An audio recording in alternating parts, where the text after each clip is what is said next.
Okay everyone, this is part 2 to the first video. Just kind of, well, things aren't going to go as exactly as planned. My plans were to shoot 200 rounds through this thing today, but unfortunately, being in a hurry, I left some of the ammo at home, but we'll definitely, the nice thing about having some loaded mags in a range bag, plus a few extra rounds that I have about 116 rounds. That's about 84 rounds shy of what I planned to shoot today. I wanted to do 200, get it through this Ghost Firearms 10.5-inch upper. One thing that I did want to touch on that I did not mention in the last video was that this upper, when it ships or when you order it from Ghost Firearms, the particular one that I ordered through Primary Arms, had a 3-chamber muzzle brake compensator on there. My experience with compensators or muzzle brakes on short-barreled pistols, uppers, is that they're very concussive and pretty distracting. So I had tons of bird cages laying around. So one of the first things and only things that I've done as far as modifying or doing any changes to this was I just put a standard A2 bird cage on there. I'm really not a huge fan of aftermarket, although I'll contradict myself. I have tons of various muzzle brakes. 90% of the times I purchase it and put it on a gun is because it looks cool. In my opinion, nothing performs better than a bird cage. I mean, Eugene Stoner, when he designed it, and I'm sure they probably went through some R&D with it, but honestly, there's nothing better than an A2 bird cage. It does great in controlling the muzzle climb. It does great as far as eliminating any flash or gases. I know some people, long-range shooters, they say, well, you get distortions in your optics, when you're trying to shoot down range. Me personally, I'm a shooter. I'm not a professional gun guy. I'm not out here. This isn't a professional review.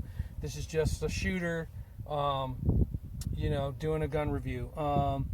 Another reason why I wanted to get out here and do this shoot testing fire portion of this video was already I had a couple comments on my first video that people are saying, hey, have you went out and shot this thing yet? I see tons of build and tabletop reviews, but no actual practical shooting of it. So don't expect anything crazy out of this video. I'm not a run and gunner. I'm not going to be doing any tactical shooting stuff.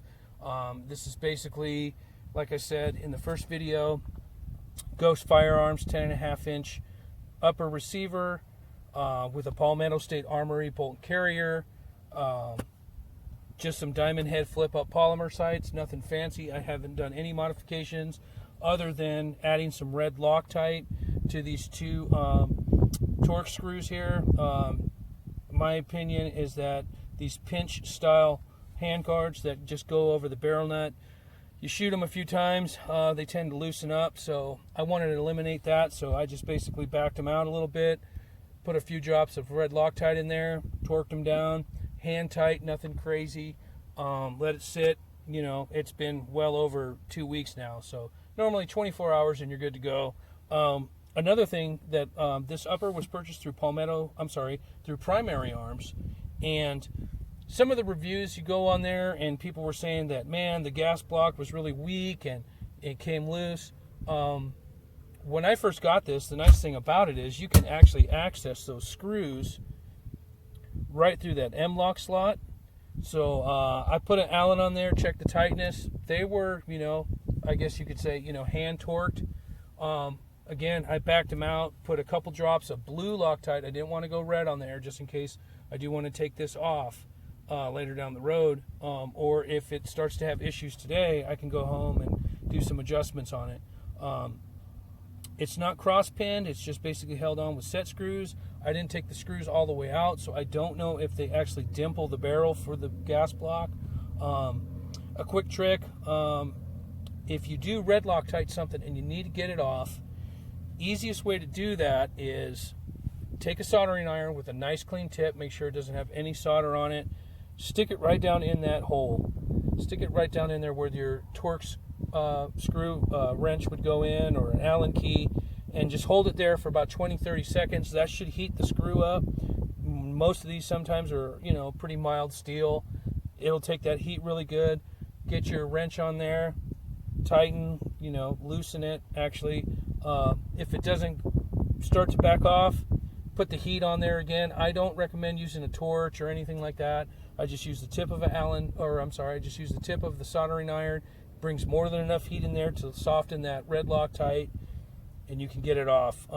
Repeat as necessary. So we're going to do a quick pause here, and then we're going to go ahead and get set up for the shooting portion of this video.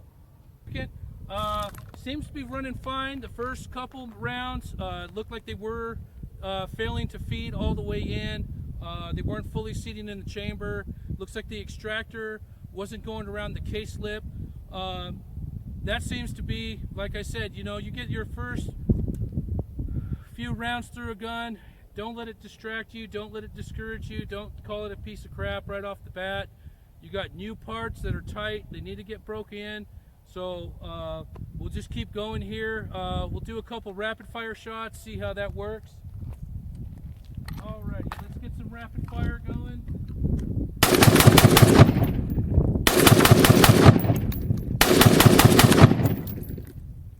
Okay, no issues. We'll go ahead and run it through its course. We'll do this portion here. We'll do a breakdown. We'll pick up some spent brass. We'll kind of go over it, look at it. That's one thing I was going to tell you guys. Just after years of shooting with pistols, 1911s, handguns of various makes and models, AR type rifles, pick up a brass. You know, if you're having issues, if you're having failure to extracts, if you're having failure to feeds, if you're getting stuck cases, usually your case, you know, look at it. It'll tell you basically what may be happening there. You know, is the case rim real jagged? Are they getting ripped out versus being pulled out? When it's feeding through the system here or cycling, you know, is it dragging across the top of the magazine? Is it being dragged through the barrel extension there? Look at your cases, look at your ammo. That'll definitely tell you a lot about what's going on. So let's go ahead and finish this mag. We'll go for a pause. Then we'll just keep going and see how this turns out. Okay, let's go for some more rounds downrange.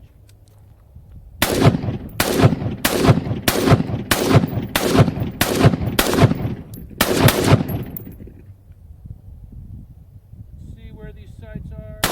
Not sighted in. Okay, mag's empty. Sorry if I'm moving around off camera a lot. You know, being out here by myself, it's kind of hard to film. But again, you know, a couple little issues right off the bat. Let's see. Let's put this round that failed to feed first. This was the second round fired through the gun. No apparent damage. No issues on the bolt carrier. So we'll go ahead and put this guy down range. And we got a good lock back on the bolt.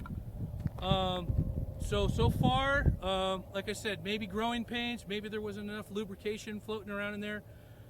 No such thing as over lubrication. I have this thing pretty wet. It's splashing back in my eyes. Good thing is I have eye protection on. So we're gonna go ahead and stop. So we got the GoPro going. This is Ghost Firearms, 10.5 inch upper, Palmetto State Armory bolt and carrier. We'll go ahead and we're gonna run 40 rounds through this PMAG here. Since this is the first rounds being shot with this gun, what I'm gonna do is I'm just gonna take the first maybe 5 hip fire, and then we can go from there and see how it works. Again, this is the first ammo being ran through this fucking gun, so we'll see what happens here.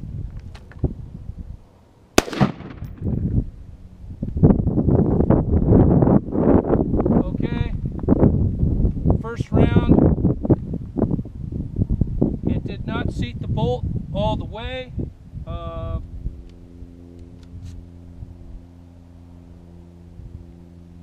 it looks like I do have a live round in the chamber. Go ahead and remove that. See if we can't get that round out. Let's take a look at that real quick.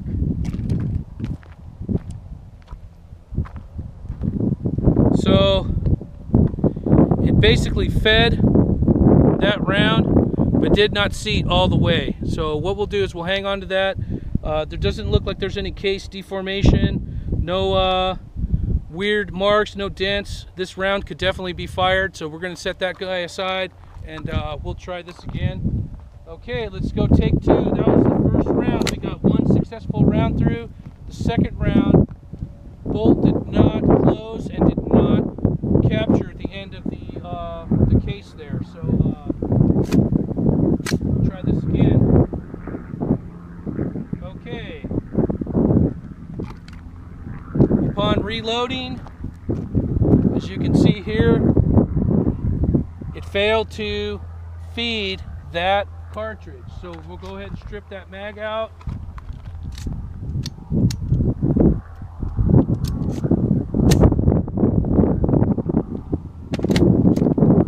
Okay, take three. Let's see what happens here. Okay, that was successful. Successful.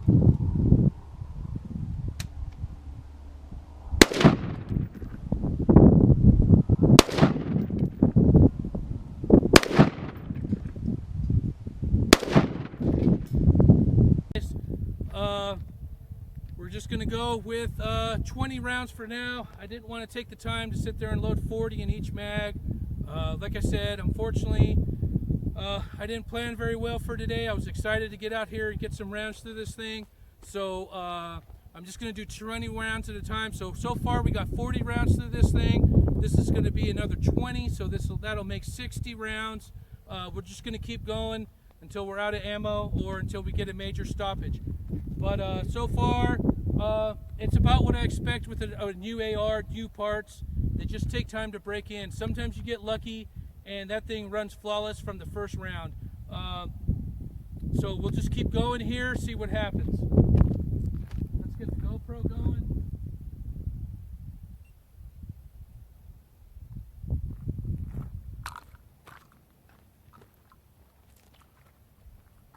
All right. Another thing, I normally slingshot the charging handle. This time we're going to use the bolt release, see if it feeds. It fed good. So let's keep going here, guys.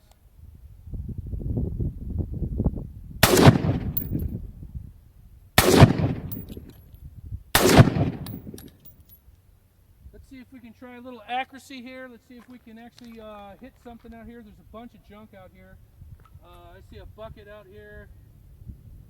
Let's see if we can't get that thing to go. Man, it's kind of hard to see with these sights right now with these earplugs. Normally I don't wear headphone style plugs. I normally wear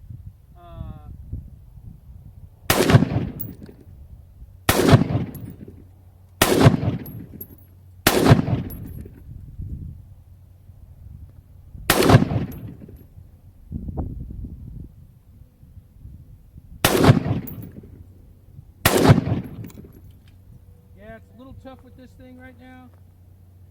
We're just going to keep going. Let's get some rounds through it.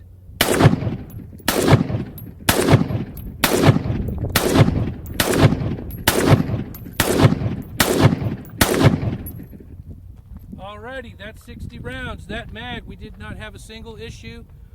Pretty satisfied with that right now. But then again, that's only 60 rounds. I'll let this thing cool down a bit, and or actually, you know what? Let's just keep going.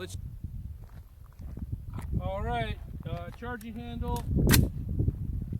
I've noticed that it has loosened up. When I was at home messing with this thing, you know, you play in the garage or you're sitting out in front of the couch shooting at the bad guys on the TV. I noticed that it was real scratchy, just like a brand new AR. There's a lot of I don't know, the anodizing sticks in there, so you really haven't got the metal to metal contact yet.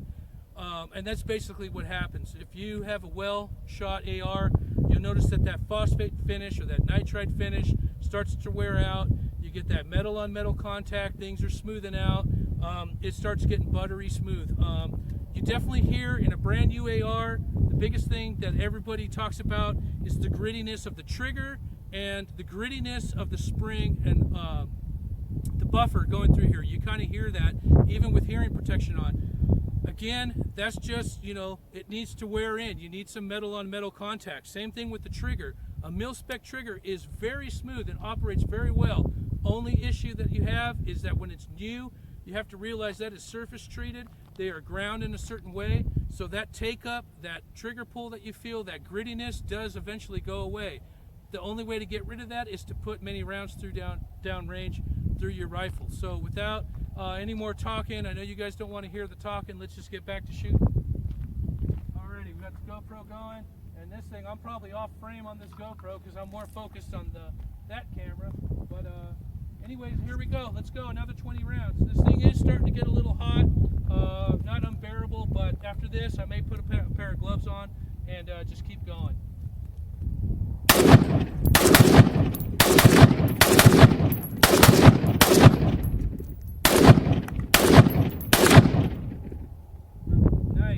Nice, very happy.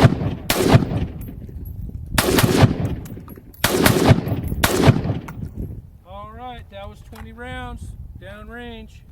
Wind's picking up a little bit here. Yeah, not ideal conditions for shooting, but so far not bad. Like I said, I'm gonna put these gloves on. It's starting to warm up a little bit, and I'm not even firing fast.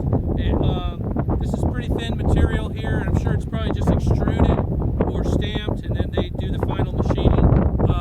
Good quality handguards, not loosening up whatsoever. I'm very impressed with that. One thing I did not mention in the tabletop presentation or review video, these rails, as far as mating and matching to that continuous, you know, look with the upper receiver here, I mean, it is flawless. They really did a good job as far as attaching these on here and machining it to where, you know, you get a good fit. You know, it's normally sometimes on different handguards, and I've had handguards that cost, you know, well over $200, and you really have to play with the barrel nut or the alignment shim or something of that nature, or, you know, hold it in a certain way while you tighten it. I don't know, I haven't removed these, but we're going to go ahead and get this going and